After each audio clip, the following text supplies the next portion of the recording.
le théorème de l'énergie cinétique. Donc, les notions préalables à cette présentation-là sont les suivantes. Premièrement, être en mesure de tracer un diagramme de force, calculer une normale, calculer un produit scalaire entre deux vecteurs et calculer le travail effectué par une force constante. À titre de rappel, le travail effectué par une force constante, c'est le produit scalaire entre la force et le déplacement, ou encore module de la force fois module du déplacement fois cosinus de l'angle entre les deux vecteurs. Donc, nos deux vecteurs, par exemple, j'aurai une force dans une certaine direction, un déplacement dans une autre direction, donc θ, c'est l'angle entre les deux vecteurs. Donc, ça, c'est pour le calcul du travail par une force constante. La présentation porte sur l'objectif suivant. Donc, c'est d'utiliser le théorème de l'énergie cinétique pour déterminer la variation de vitesse d'un objet soumis à des forces constantes. Donc, il s'agira de considérant les forces exercées sur un objet, de déterminer comment sa vitesse va varier en utilisant justement ce théorème de l'énergie cinétique. Premièrement, commençons par définir qu'est-ce que c'est que l'énergie cinétique. Donc, l'énergie cinétique, soit un objet de masse m se déplaçant à une vitesse de module v. Bien important, v représente le module de la vitesse. Donc, on se rappelle qu'une vitesse, c'est un vecteur. C'est caractérisé par à la fois son module et son orientation. Ici, on va travailler avec seulement le module de la vitesse. Donc, on définit son énergie cinétique K par l'expression suivante. K égale 1/2 mv carré. Donc, c'est un K majuscule. Ça vient de l'anglais Kinetic Energy. On utilise un K en anglais. Bon, deux exemples de calcul d'énergie cinétique. Vous allez voir, ce n'est pas trop compliqué. Donc, un bloc de 4 kg se déplace vers la gauche à une vitesse de module 5 mètres par seconde. Donc, le fait qu'il se déplace vers la gauche, là, ça n'a aucune importance parce que tout ce qui m'intéresse, c'est le module de la vitesse. Donc, son énergie cinétique sera tout simplement K égale 1/2 mv carré. Donc, 1/2 fois 4 kg fois 5 mètres par seconde au carré. On obtient 50 joules. Donc, l'énergie cinétique, son unité, tout comme le travail, ce sont des joules. Deuxième exemple, un autre bloc, encore 4 kg, se déplace avec une vitesse de, cette fois est donnée sous forme de vecteur, voyez-vous, I et J, donc 3I moins 4J. Comment je vais faire pour calculer l'énergie cinétique de ça? Bien, on se rappelle qu'on doit utiliser le module de la vitesse. Alors, calculons le module de la vitesse avec la loi de Pythagore. Le module de la vitesse, 3 au carré plus 4 au carré, 5 mètres par seconde. Donc, on se retrouve exactement avec le même module que l'autre situation d'avant. Donc, son énergie cinétique, c'est également 50 joules. On a la même masse, le même module de vitesse. Vous pouvez faire le calcul, 1/2 fois 4 fois 5 au carré, 25. Ça donne encore 50 joules. Donc, c'est juste pour vous montrer qu'est-ce qui arrive quand la vitesse est explicitement exprimée sous forme de vecteur. Bien, tout simplement, on calcule son module. Travail total sur un objet. Alors, c'est simplement la somme du travail fait par chacune des forces. Pour illustrer ça, un exemple qui avait été présenté dans une autre vidéo. Donc, on avait déjà étudié la situation suivante, Popeye qui tire un autobus en haut d'une pente. On avait les forces suivantes exercées sur l'autobus, donc un poids, une normale, il y avait de la friction et Popeye qui tire avec une certaine force. Et donc, Popeye tire un autobus. Le travail total effectué sur l'autobus est. Donc, c'est le travail fait par chacune des forces additionnées. Donc, le travail d'abord fait par le poids, WG, plus le travail fait par Popeye, celui-là ici, plus le travail fait par la normale, plus le travail fait par la force de friction. Donc, ça, c'est un exemple du travail total qui aurait été fait sur l'autobus. Les valeurs numériques, ben, ceux qui avaient été obtenus là, dans l'exercice lorsqu'il avait été fait, c'était les suivantes. Donc, moins 980 joules pour le travail fait par le poids, 869 joules pour le travail fait par Popeye, 0 joules pour la normale, parce qu'on se rappelle perpendiculaire au déplacement, et moins 146 joules pour la force de friction. On avait donc un travail total de moins 257 joules. Donc, qu'est-ce qu'on va faire avec ça? Bien, on va l'utiliser le travail total dans le théorème de l'énergie cinétique. Le théorème de l'énergie cinétique, je ne vous fais pas la démonstration ici. Vous pourrez la retrouver ailleurs, la démonstration. Donc, le travail total effectué sur un objet est égal à la variation de son énergie cinétique. Ben, les deux sont des unités qui sont en joules. Donc, le travail, c'est des joules, fait varier l'énergie cinétique aussi en joules. Donc, le travail cause une variation d'énergie. C'est assez logique quand on y pense.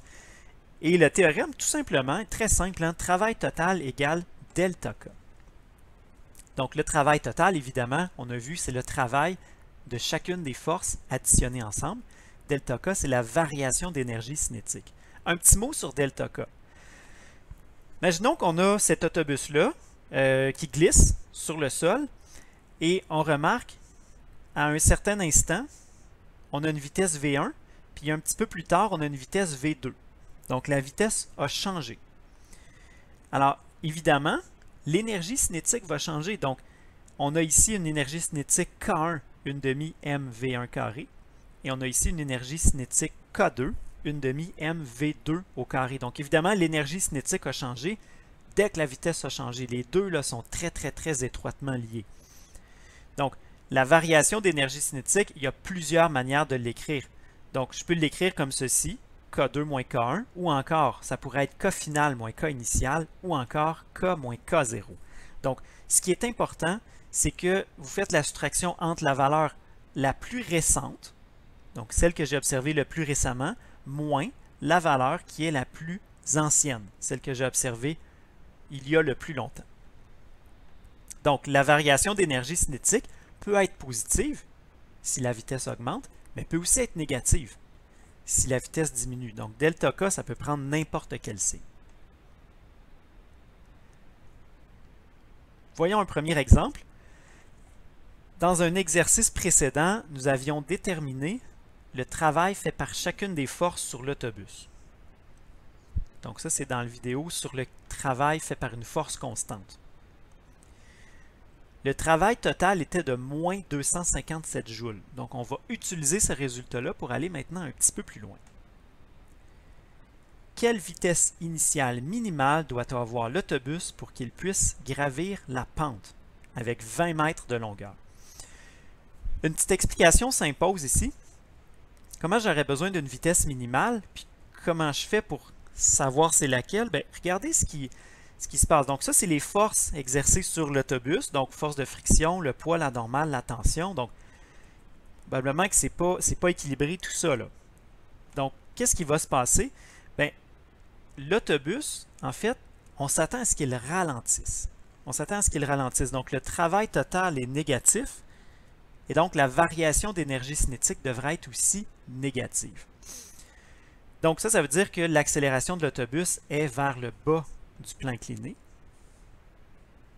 dans cette direction-là. Donc, plus il monte, plus il ralentit.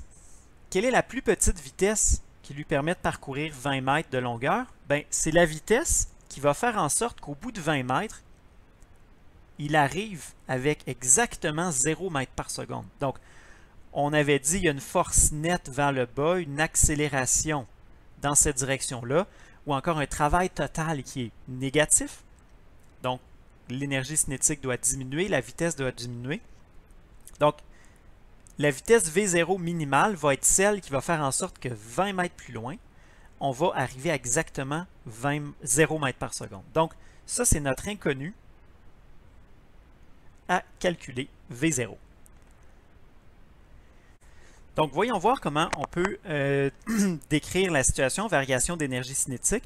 Bien, on a deux événements ici. Donc, notre événement 0 correspond au moment où l'autobus est en bas de la pente. C'est, si vous voulez, notre situation initiale. Et l'événement 1, l'autobus est en haut de la pente.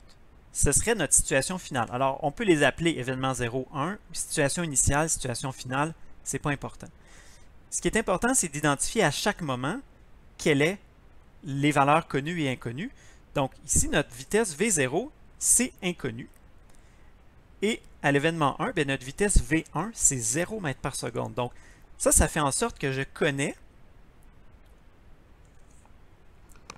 Ben, je peux donner l'expression pour l'énergie cinétique. Donc, l'énergie cinétique, oui, le chiffre n'est pas connu, mais au moins je peux l'exprimer en fonction de la vitesse inconnue.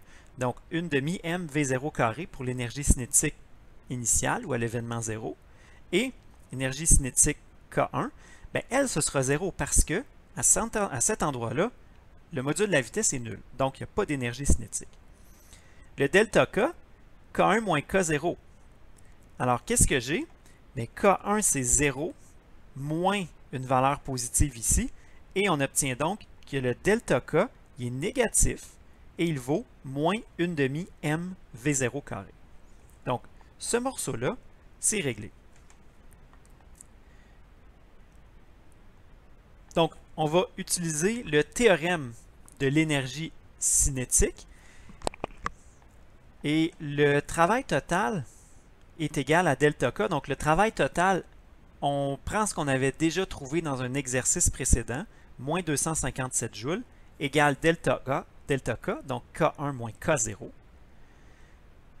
Donc, moins 257 joules. Donc, le delta K, on se rappelle que K1, c'est 0. K0, c'est 1 demi m fois V0 carré. Donc, la masse, c'était 10 kg. On voit que les moins s'annulent. Et il me reste 7,2 mètres par seconde égale V0. Donc, c'est une bonne chose que les signes s'annulent parce que on voit que j'ai une racine carrée à prendre. Donc, je ne peux pas prendre la racine carrée d'une valeur négative. Alors, si jamais on doit calculer une vitesse, prendre une racine carrée, il faut absolument avoir une valeur positive dont je prends la racine. Donc, ça, c'est un élément qui peut vous permettre de vérifier si votre démarche est bonne ou s'il y a des erreurs. Prochain exemple. Un bloc au repos est placé sur une surface horizontale. Vous le poussez avec une force horizontale F de 15 newtons sur une distance de 2 mètres. Il acquiert alors une énergie cinétique de 20 joules. Donc, on ne vous donne pas la vitesse, seulement son énergie cinétique. Quel est le module de la force de frottement exercée par le sol sur le bloc? Donc, bien être clair, ce qu'on veut, ce n'est pas le coefficient. Hein? Donc, on sait que la force de frottement, ici, ça glisse, donc force de frottement cinétique égale coefficient fois la normale. Ce qu'on veut, ce n'est pas le coefficient, c'est vraiment la force de frottement.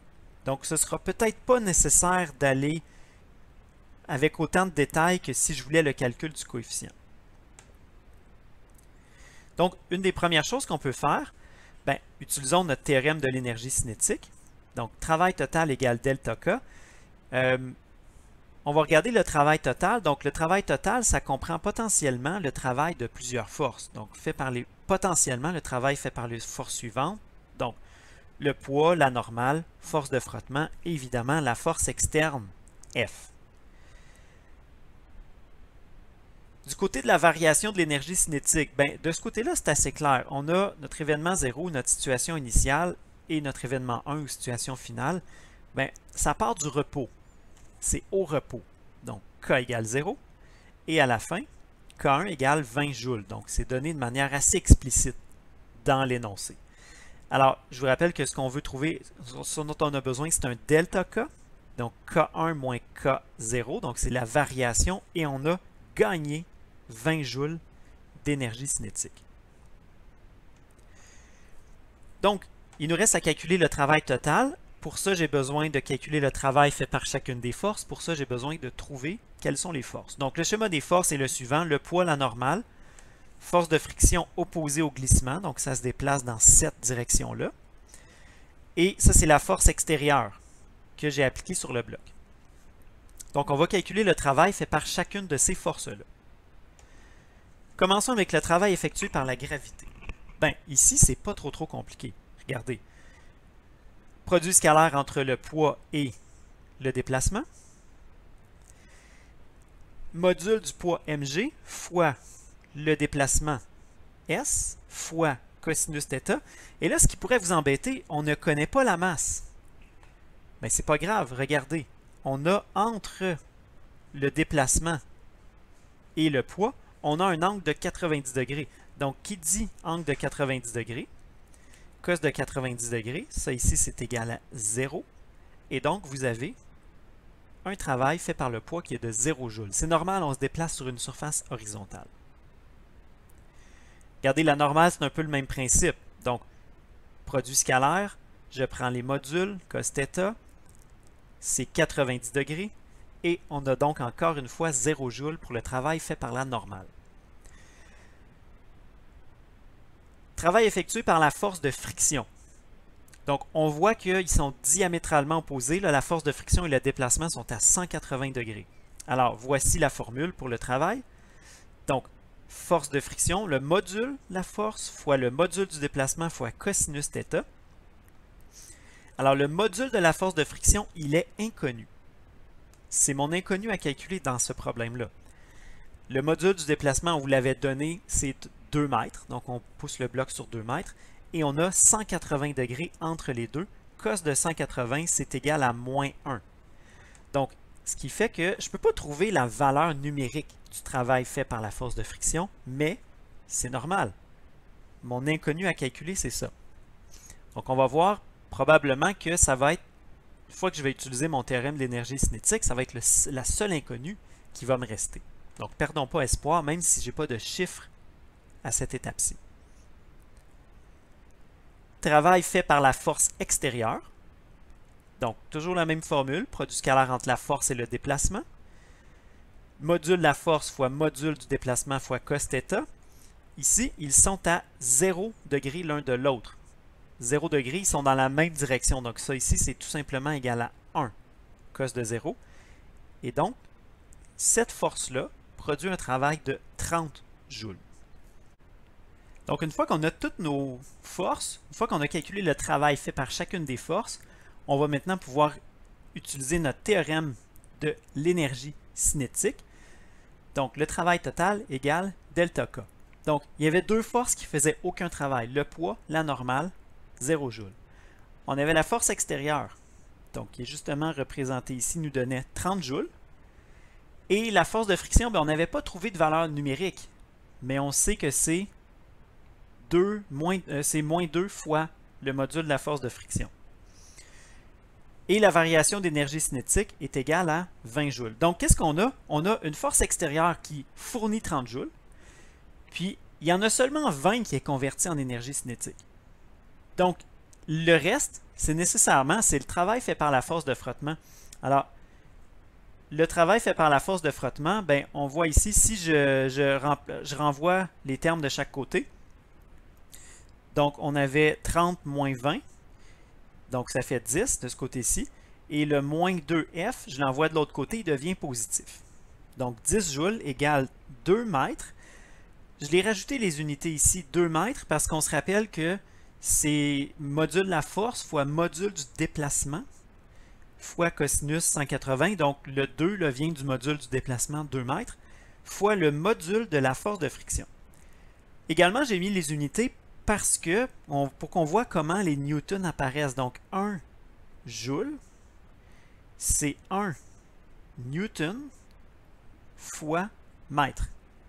Donc, si je divise des joules par des mètres, donc je divise par des mètres de chaque côté, il me reste seulement des newtons. Donc, je vais bel et bien retrouver les unités d'une force. Alors, le module de la force de friction, 5 joules divisé par 2 mètres, ça fait 5 newtons. Donc, remarquez que je n'ai pas demandé le coefficient de friction. Donc, le coefficient, comment il est relié à la force? Donc, la force de friction, c'est le coefficient fois la normale. Donc, je n'ai pas demandé le coefficient. J'ai vraiment juste demandé la force, le module de la force. Si on avait demandé le coefficient, ben dans ce cas-là, on aurait dû connaître la masse du bloc, parce que la normale, c'est mg. La masse du bloc n'a jamais été donnée. Donc, Des fois, quand il y a des valeurs qui ne sont pas données, il ne faut pas trop s'inquiéter. Des fois, ben, la plupart du temps, c'est parce qu'on n'en a pas besoin. Et ici, comme on voulait seulement le module de la force et non pas le coefficient, on n'avait pas besoin de la masse.